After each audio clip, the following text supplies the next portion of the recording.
जैसलमेर शहर से 15 किलोमीटर दूरी पर स्थित एक ऐसा गांव है जिसमें अब कोई रहना नहीं चाहता। लोग कहते हैं कि उस गांव में भूतों और आत्माओं का डेरा है। कहा तो यह भी जाता है कि उस गांव में फैली दहशत के पीछे जो कहानी है वह उससे भी ज्यादा भयंकर और खतरनाक है, जिसकी बुरी नजर की वजह से जो भी उस गांव में आता है वह अकाल मृत्यु का शिकार बन जाता है। यूं तो हम सभी ने कभी न कभी भूत प्रेतों पिशाचों से जुड़ी कहानियों को पढ़ा या सुना होगा। हो सकता है कुछ ने महसूस भी किया हो।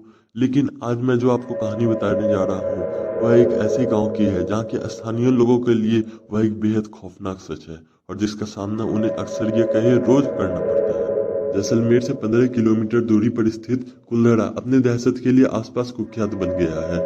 आपको यह बात तो पता होगी कि जिन स्थानों को पारलौकिक ताकतें अपने कब्जे में ले लेती है उन स्थानों पर बसने वाले लोगों को या तो स्वयं उस स्थान को छोड़ना पड़ता है या अपने जान से हाथ धोना पड़ता है। कुलधड़ा भी एक ऐसा ही गांव है जहां पहले ब्राह्मण समुदाय का वास था। ऐसा माना जाता है कि सन 1825 में इस गांव में रहने वाले पालीवाल ब्राह्मण और आसपास के 84 गांवों के लोग रातों रात अपना घर छोड़कर चले गए थे। हुआ यूं था कि जैसलमेर के दीवान सलीम सिंह को कुलधड़ा समेत 84 गांवों के मुखिया की खूबसूरत बेटी से प्यार हो गया था। सलीम सिंह ने गांव के लोगों को यह धमकी दी थी कि अगर उसका विवाह उस लड़की के साथ ना हुआ तो वह करों में और ज्यादा वृद्धि कर देगा।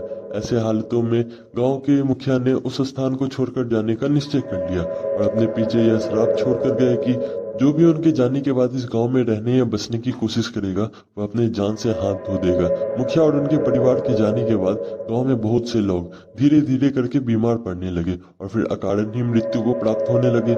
इस घटना के बाद कुलधरा और आसपास के 84 गांवों के लोगों ने अपना अपना घर छोड़ दिया और तब से लेकर अब तक कोई भी इस गांव में बसने की हिम्मत नहीं जुटा पाता है।